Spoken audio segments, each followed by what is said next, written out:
आज का जो हमारा टॉपिक है वो है क्वाड्रेटिक इक्वेशन को हम सॉल्व करेंगे फैक्टराइजेशन मेथड से। और इस फैक्टराइजेशन मेथड को हम मिड टर्म ब्रेक भी बोल सकते हैं और ये स्टैंडर्ड फॉर्म होती है क्वाड्रेटिक इक्वेशन की। और इसको सेकंड ऑर्डर इक्वेशन भी बोलते हैं।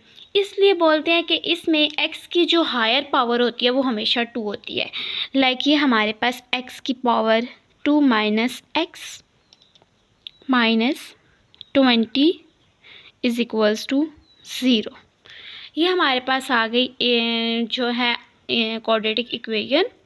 इसको हम सॉल्व करेंगे फैक्टराइजेशन मेथड से। इसमें देखिए जो सबसे हायर पावर है वो क्या है, 2 है। इसको हम लोग मिड टर्म ब्रेक इसलिए बोलते हैं, ये मैं आपको थोड़ा आगे बताऊंगी।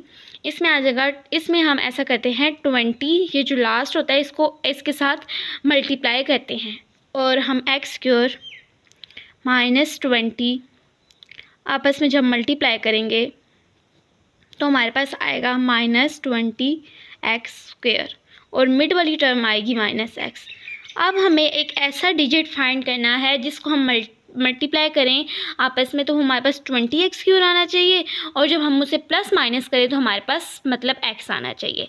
इसके अलावा अब हम लोग ऐसा कौन सा डिजिट हो सकता है, इसमें हमारे पास हो सकता है 5 को हम लोग जब 4 से मल्टीप्लाई करते हैं तो हमारे पास आता है 5 4 ज़ा 20। सो हम इसको पुट करेंगे minus 5x and plus 4x। जब इन दोनों को हम आपस में मल्टीप्लाई करते हैं तो हमारे पास आता है माइनस 20 एक्स स्क्वायर। और जब हम इन दोनों डिजिट को आपस में प्लस माइनस करते हैं तो हमारे पास आता है माइनस एक्स।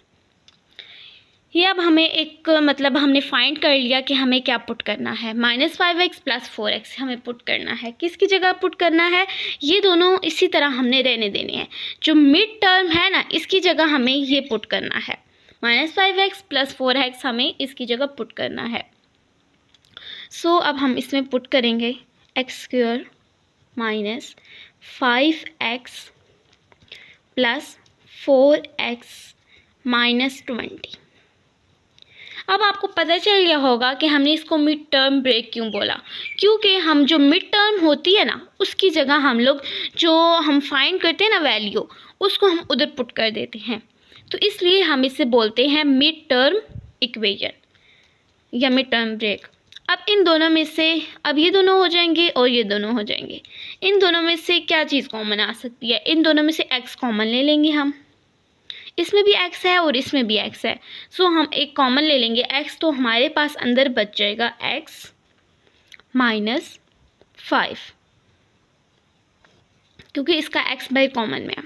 अब प्लस 4 इधर से कॉमन ले लेंगे और इधर से मतलब x तो ले नहीं सकते क्योंकि 20 के साथ x है ही नहीं।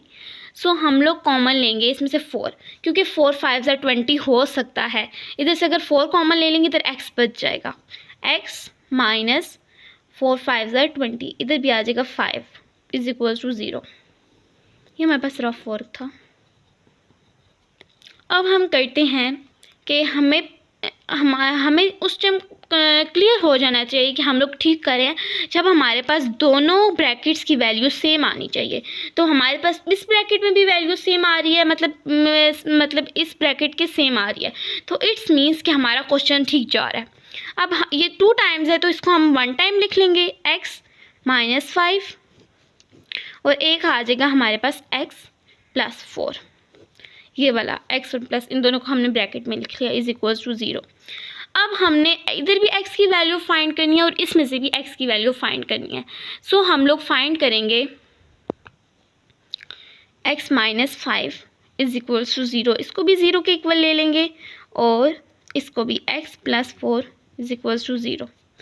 सो अब हमारे पास minus 5 plus 5 is equals to 0 plus 5, मतलब हमने इस साइड भी प्लस 5 किया और इधर भी हम प्लस 5 ही ऐड करेंगे।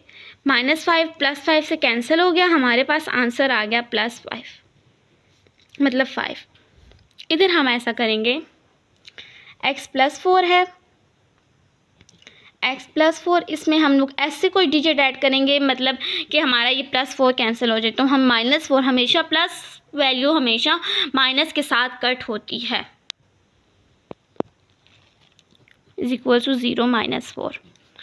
-4 + 4 से कैंसिल हो गया, हमारे पास बचा x इक्वल्स टू -4। सो हमारे पास जो सोल्यूशन सेट आया वो आया 5, -4। ये हम लोगों ने क्वेश्चन सॉल्व किया किससे, क्वाड्रेटिक इक्वेशन को सॉल्व किया by the help of factorization method. Hopefully आप सबको ये क्लियर हुआ होगा और सही से समझ आया होगा। मैं एक दफ़ा फिर भी रिपीट कर देती हूँ। सबसे पहले हमने क्या किया कि जो मिड टर्म है उसकी जगह हम लोगों ने एक वैल्यू पुट की, मतलब 20 को x से मल्टीप्लाई किया तो हमारे पास -20x की ओर आया, और मिड में हमारे पास आया -x। हमने ऐसा कुछ पुट करना है कि प्लस माइनस करने से हमारे पास मिड टर्म आनी चाहिए और मल्टीप्लाई करने से हमारे पास -20x की ओर आना चाहिए। हमने ये वैल्यू पुट की, देन हम लोगों ने इन दोनों में से x कॉमन लिया, इन दोनों में से 4 कॉमन लिया और x -5 हो गया, और इधर ये 2 टाइम्स है, इसको हमने 1 टाइम लिख लिया और इधर x + 4 आ गया। सो -5 और +4, अब इन दोनों में से हम लोगों ने x की वैल्यू फाइंड करनी थी।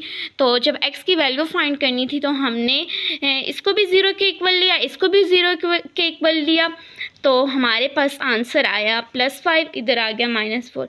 सो हमें एक और भी बात है, हम इतने लंबे प्रोसेस से बचने के लिए जब हमारे पास माइनस में वैल्यू होगी ना उसका हमेशा प्लस में आंसर आएगा। मतलब -5 है ना तो उसका सोल्यूशन सेट +5 आएगा, और इधर -4 है ना तो उसका सोल्यूशन सेट आएगा +4।